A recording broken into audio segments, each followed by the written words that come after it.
Hello everyone. Today I am going to see if you can beat Diablo 2 using only the energy stat. I picked a sorceress to do this run, I'll explain why later, but for now let's get into it.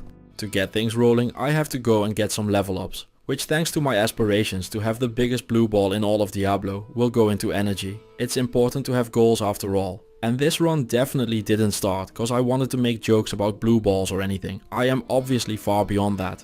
There however is a problem with this, cause this means I don't have the strength to wear gear. I am such a limp biscuit that I literally cannot even equip a quilted armor. I will need to go looking for strength. Fortunately there are lots of options. I can find magical rings which can roll strength. They didn't, but they can. I can also look for chipped amethysts or find charms with strength on them. But we all know how finding a specific item in this game goes, so obviously none of them spawn. Ethereal items have lower requirements, so my next option is trying to find a 2-socket ethereal armor. But this game is like a cat. Once it knows what you want, it would rather light itself on fire than give it to you. Despite these setbacks, I am continuing on with the game. And for the start of this run, I am going with the lightning skills. They deal the most damage, have the best AoE, and their big downside is that they cost a lot of mana. Seeing as how this is an energy only run, it's a no-brainer to start out with Charge Bolt. My adventures bring me to the Forgotten Tower and the boss of the only tower on the planet that goes downward instead of upwards, the Countess. She is a heinous piece of work, and I would rather keep my blue ball than spend time with her. But what she lacks in personality, she makes up in rune drops. Which is good, cause I want a lot of runes from her. To be more precise, I want a Tal and an Ed rune for the stealth rune word, and a Tyr and a Ral for leaf. During my runs I keep checking the vendors for gear, and Chassi ends up coming in clutch. For the low price of my dignity and some gold, she sells me a pair of gloves with 1 strength and a light belt with another strength. Jokes on her, though I haven't had any dignity in a long time. With us getting all geared up to 12 strength, we can now equip the quilted armor on level 17. All I need to do to get there is go and farm the Countess some more, which I was already going to do anyway for the runes. Sometimes life just lines up like that. I also go ahead and hit up Akara for a 2-socket staff that I will use to make a leaf later on. The rest of my gear will all go towards getting more life, so I make a 20 life cap and obviously skill game my way into a 10 life small charm during my little farming session. With the first set of runes found, I create the leaf rune word. Now if this rune word looks insane to you, that would be because it is. 3 to fire skills and a bunch of other skills on there like the +9 to firebolt I am never going to use. But man, I wish I looked that impressive while being useless. I also get a few god tier level items in the form of a +1 to strength small charm and a +2 to strength ring with some fire resist. At level 12 I unlock the lightning skill, which is a fancy way of saying that I can now electrocute all my enemies from afar, as demonstrated here on the Countess a bunch of times to make sure everyone gets the message. With her still flopping around spastically on the floor, I complete my stealth rune word. This rune word is fantastic cause of the faster run walk and faster cast rate it gives. The 30 poison resist is also a nice addition for the upcoming Andariel fight. But nothing can ever be as great a find for her as the Death's gloves with their 50% fire resist and 75% poison length reduction. They make it possible for me to tank her despite not having any vitality, so it takes a bit of huffing and puffing and a lot of electrocuting, but a few zaps later, down she goes. Before heading into the desert I go and use my imbue, and apparently Chassi likes what she sees cause she hooks me up something fierce. 20 faster run walk, faster hit recovery, 24 lightning resist and 10 poison resist. Those are some boots made for walking. The final thing to do in Act 1 is to respec, cause at level 19 I am switching to the leaf staff anyway, which means I want to be a fire sorceress from here on out. For my respec I obviously put all my stat points into energy, cause that's the whole point of the run. For my skills I go ahead and misclick 1 point into Nova, 1 point into Teleport, and I prep for the most important skill of the run, which we will talk about later. I put some points into Firewall and finish up with points into Telekinesis, which looks weird but will make sense later as well. 2 things happened in Act 2. First off, I unlocked Teleport, allowing me to finally utilize my big blue ball of mana for the first time. The Teleport skill is the most broken skill in the game, and in a normal run, the downside to it is that you would need a lot of mana to use it. But I have plenty of that, so from here on out, I am going to spend as much time with the monsters as my dad did with me. The other big thing that happened is that I get access to my main attacking skill for the run. Firewall is literally what it says it is. It is a wall of fire. But don't worry, I don't have to lie about not paying for it, or building it for that matter. All I have to do is click on something and it just lights on fire, and the problem is gone. Gentlemen, all I can say is that politicians wish they could be me, cause not even in their wildest dreams are they wishing they could solve their problems by lighting things on fire and then just walking away, cause that is just what they do. Speaking of politicians, if anyone out there wants to look like they know what they are doing in Diablo 2, my morals and integrity are very much for sale.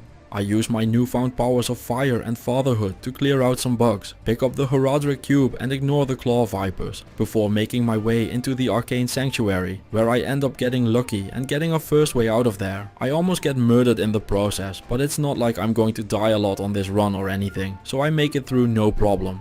To help with my fast dwindling life total, I decide to go and hire Razan for his sparkling personality, brimming smile and prayer aura, which allows me to regenerate life faster. As his welcoming gift to the team, I give him a spear with a luxurious assortment of runes and a gem, that I know looks like trash, but is actually specifically honed for his needs as a mercenary. I don't know how exactly, cause this is a load of crap, but he buys it and off we go back to fight the summoner. My man Razan ends up tanking the hits for me, and I still almost go down to a single frozen Nova upon the summoner's exit out of life. I'm almost getting one shot in Act 2 normal. I'm sure nothing can go wrong from here. Between Static and Firewall, the Duriel fight lasts about as long as I usually do before dropping me a ring. This ring looks like it's not very good, but it's actually perfect for what I am wanting to do in this run.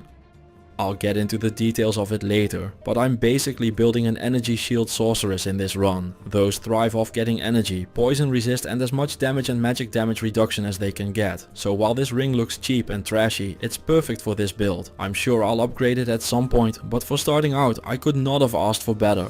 Remember all those years ago when I talked about how I almost died by a random shot from the summoner? Well, the almost part of that is now gone. I am just dying randomly now. Fortunately, to overcompensate, I can pick up the Jade figurine in the Spider Cavern, which nets me an additional 20 life.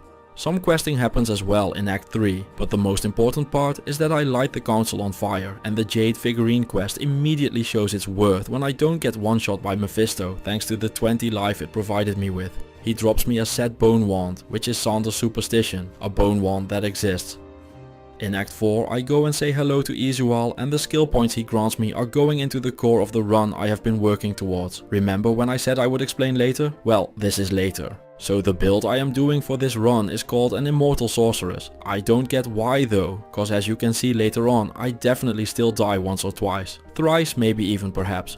But I digress. What this build does is getting as much mana as it possibly can and then converting all the damage away from the health pool and into the mana pool. And the skill it uses to do that is the one I get now, Energy Shield. And while I am sure you all can read what is on the screen, I am going to explain it anyway. This little golden ball above my head makes it so that a bunch of my damage is going to my mana pool. It starts off at a mere 20%, but as you can imagine that goes up per level. It also has a synergy with telekinesis, which is why I put my spare points into that during my respec. Every single point in telekinesis makes the shield consume less mana per hit, basically creating damage reduction out of nowhere and rewarding you for having as much mana as possible. The essence of this game plan is simple. I'm going to do stuff until I run out of mana, then I'm going to die, respawn and do it again until the game gives up.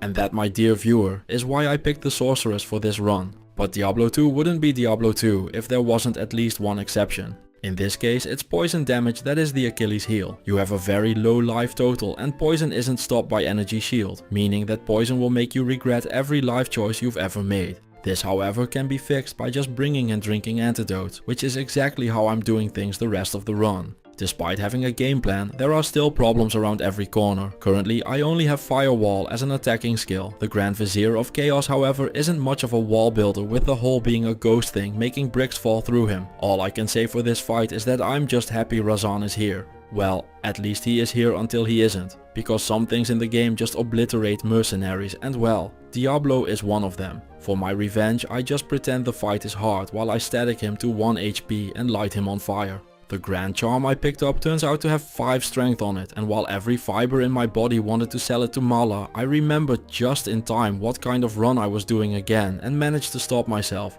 Act 5 starts off with me finding a Fanmastic helm off of Eldritch. Hit recovery, life, a pile of resistances. I will gladly wear this for a long time to come. One thing you may or may not know depending on how much you've played the game is that the game actually has a counter to you dumping everything into energy and mana, and it comes into play in Act 5. See the orange swirls around my head? That spell is called Blood Mana, and it can only be cast on you when your mana pool is bigger than your health pool. And seeing how I have 435 available mana compared to 114 life, that seems to be the case. Blood Mana does the exact opposite of what Energy Shield does. It forces your spells to be cast using your life pool as payment instead of your mana pool. And while I would actively spec into that ability on a barbarian, on an energy only sorceress run, it is what I would describe as a bit of a problem. My sorceress has now become a 3-pump chump, which is making the Crystalline Passage and the Frozen River just a little bit tedious. Despite being on the brink of death after 3 seconds of teleporting, my desire to play like a psychopath knows no bounds, and I just dive in, give it 5 seconds of my best and then head home for a 30-minute break at Mala's.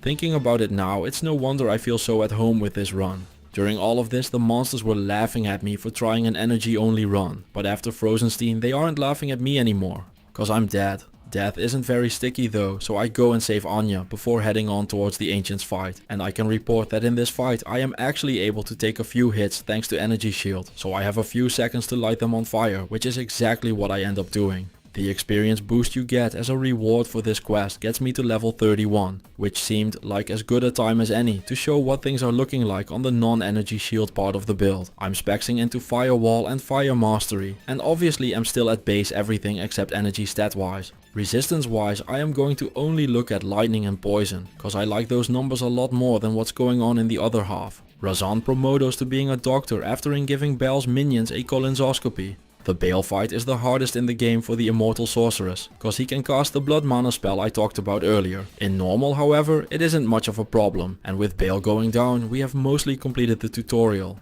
To fully clear it, I go ahead and deal with Shank and Radamant, and with them out of the way, everything we care about in normal is done, so it is time to move into Nightmare. Nightmare gets off to a great start, with an Amrune dropping straight away in the underground passage. Apparently Akara hates Kain, cause she throws the scroll to save him straight to the ground. I decide to pick it up and save him anyway, and as my reward I get the rare ring Bitter Gyre, and it is a doozy fire and cold resist to prove that there are truly no consequences for any actions I take, and even an added bonus poison resist and magic find. And the luck keeps going in the Black Marsh when a 4-socket stack bow drops. To fill it up I am looking for a Soul Rune. Good thing I know just where to get it, and after what I will pretend was one run to look cool, I go ahead and make myself an Insight in the stack bow, cause thanks to Diablo 2 Resurrected you can now do that. Insight normally is a great rune word, but for this run it is even more ridiculous than usual. The level 16 meditation aura makes it so that your mana regenerates faster than usual.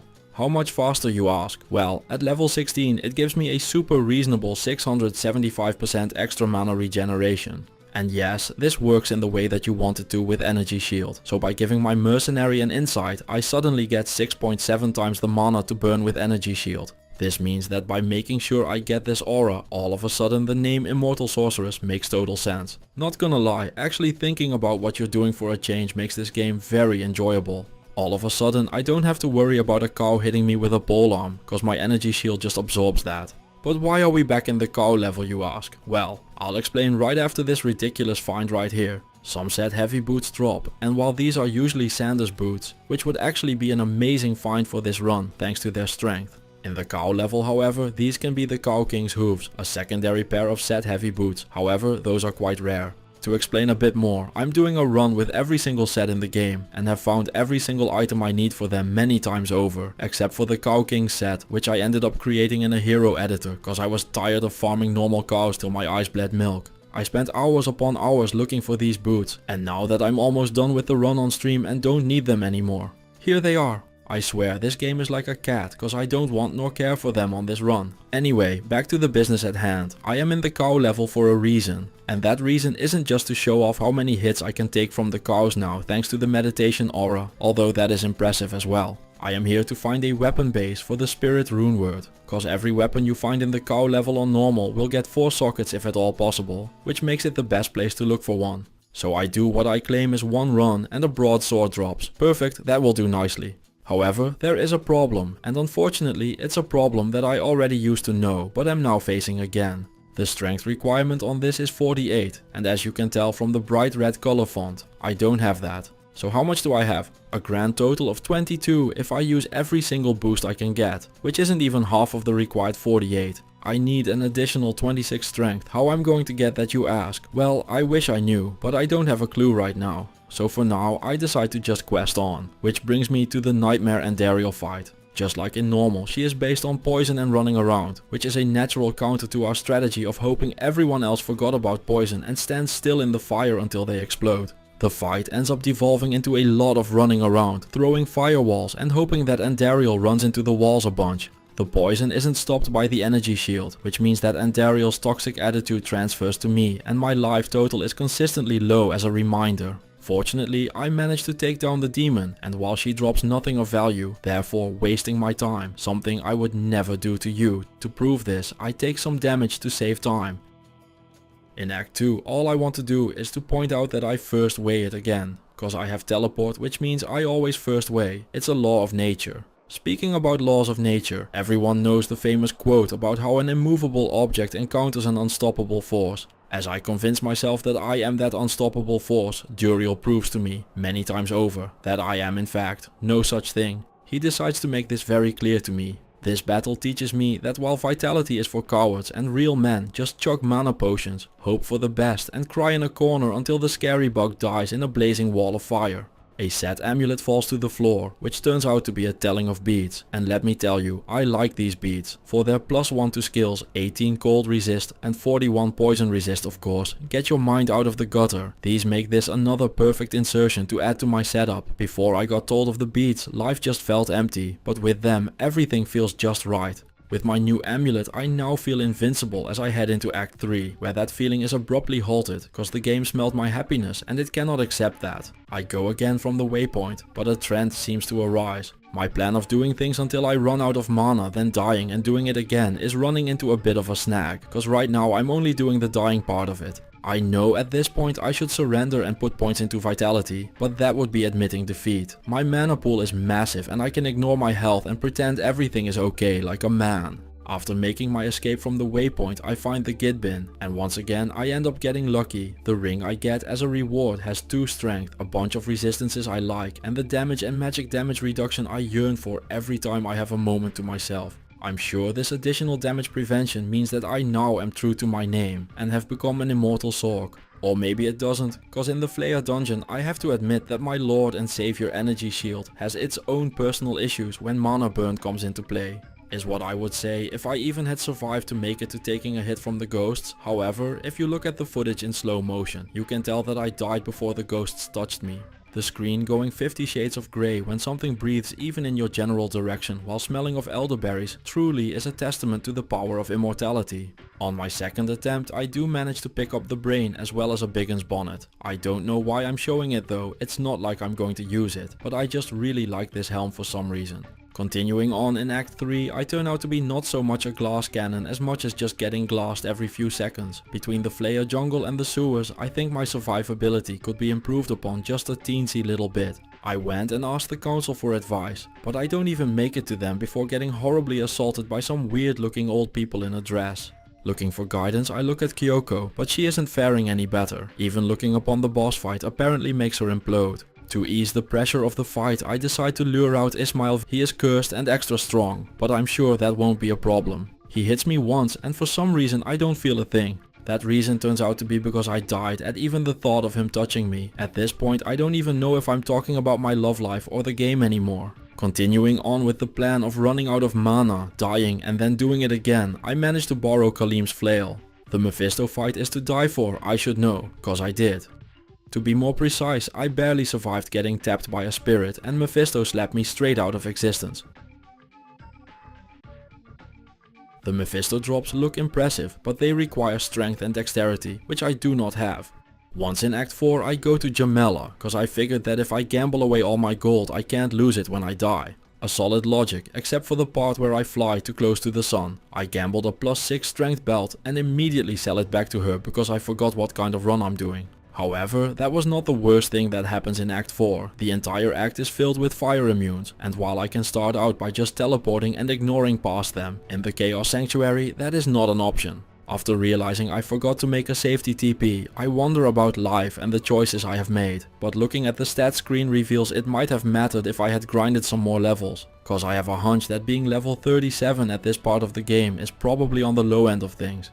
Instead of leveling up, I decide to go to Akara and switch my build. I do everything the same, except this time I lean fully into my fetish for blue balls and spec into Frozen Orb. Between my mana pool and the orbs, I'm now carrying more blue than a Smurf funeral. But I haven't seen a cold immune yet, so those don't exist and we can move on, no questions asked. I'm sure I won't run into a cold immune anytime soon, so I start clearing out the sanctuary, and what would you know, Lord Desace is not only cold immune but also fire immune. Dick move game, dick move. It's a good thing Kyoko is here, cause she does have the physical damage needed to take him out. Still doesn't make it any less of a dick move from the game though. Between the firewall and static, Diablo goes down easy enough. He ends up dropping unique chain gloves, which are chance guards. These can roll with 25 to 40 magic find. We end up rolling 34, but it doesn't matter. We don't have the 25 strength to wear them. If only we hadn't sold back the 6 strength belt. In Act 5, I decide to farm some levels. To do this, I visit Eldritch. He ends up dropping me a +2 strength small charm. It doesn't look like much, but little things like these add up.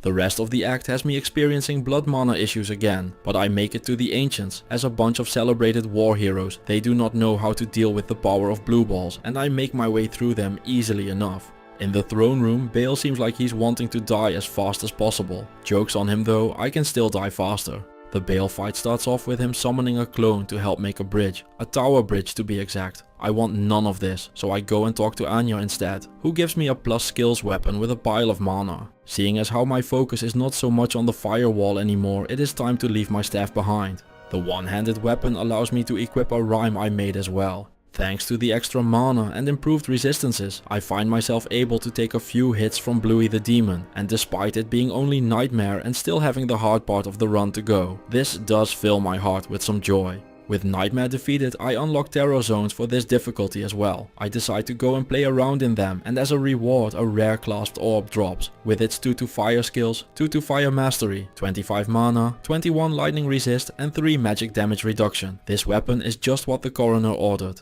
Despite having great luck all run so far, tragedy does strike as during the Terror Zone grind my helm starts breaking, which means I need a new one. The most consistent way to get a helm is by going to the countess and asking her very nicely for a soul rune. She says no at first, but methinks the lady doth protest it too much, so I ask a few more times and she lays her soul to bear. I use it to make a lore helm. This rune word is everything I could ever want, plus 2 skills, 10 more energy, 30 lightning resist and the damage reduced by 7 I crave. To make sure I don't lose gold while dying, I keep fueling my gambling addiction. And like they say, you're always one gamble away from winning big. So I kept going until I got a belt with faster hit recovery, 30 life, lightning resist and fire resist. To top it off, I also gamble +5 to strength gloves to keep on crawling my way towards the 46 strength I want for the broadsword I found all the way back in the cow level.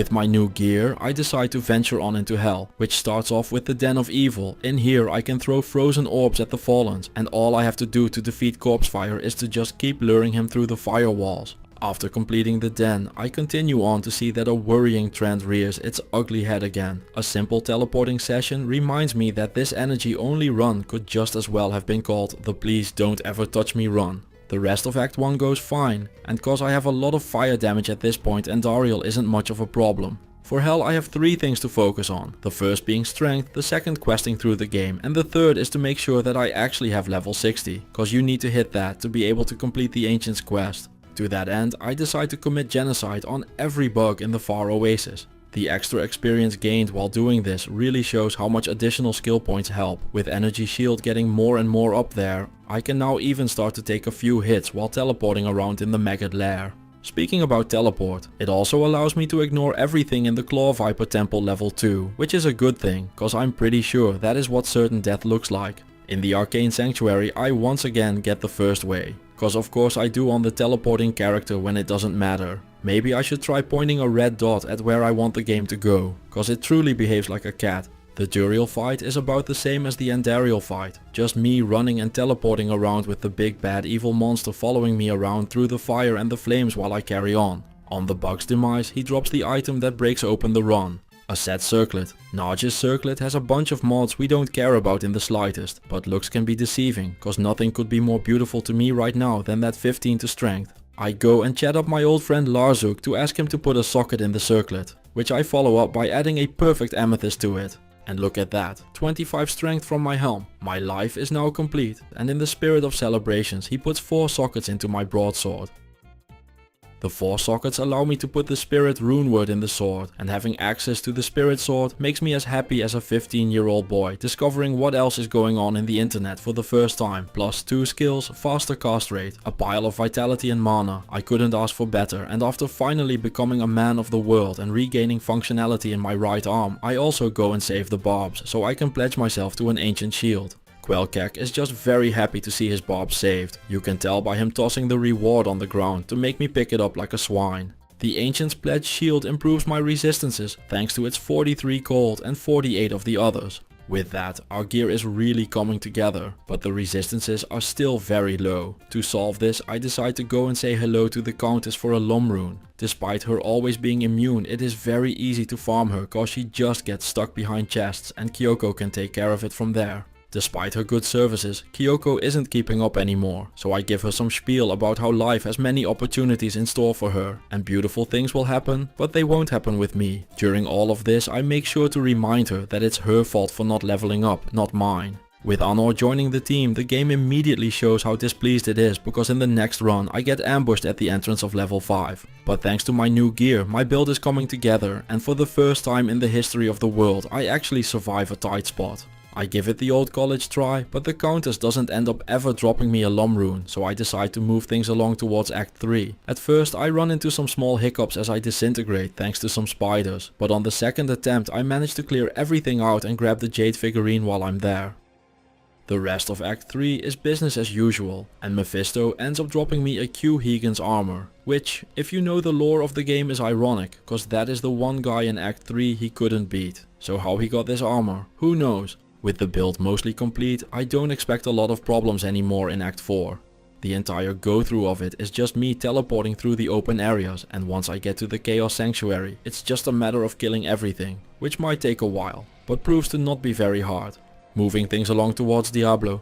The Demon Man himself is no threat, he just stands in the fire and waves goodbye to us for the final time this run. Having watched the angry demon go down means that we have made it to Act 5, the final act, the Pièce de la Résistance, the celebration of all our hard work. Act 5 is just a formality after all, it's not like I'm gonna get insta-killed while teleporting anymore. I can also easily grind some more levels, cause I'm not level 60 yet, so I can't actually complete the game. Having tried Eldritch in Hell, it turned out to be a bit much, so I decided to head back into the Nightmare Terror zones. The cow level dropped me a 4-socket partisan for another insight. This allows me to hire a new mercenary with a prayer aura for some life regeneration. Nightmare Eldritch runs even ended up dropping me the Lum rune I wanted earlier, so now I get to make a smoke as well. The rest of my time in the Terror zones is spent reaching level 60 to even be able to beat the game, so for the people that have been requesting a lowest level possible run for the last couple of years, here you go. Now that I am able to beat the game, I'm going to go ahead and do just that. First up we have the Ancients.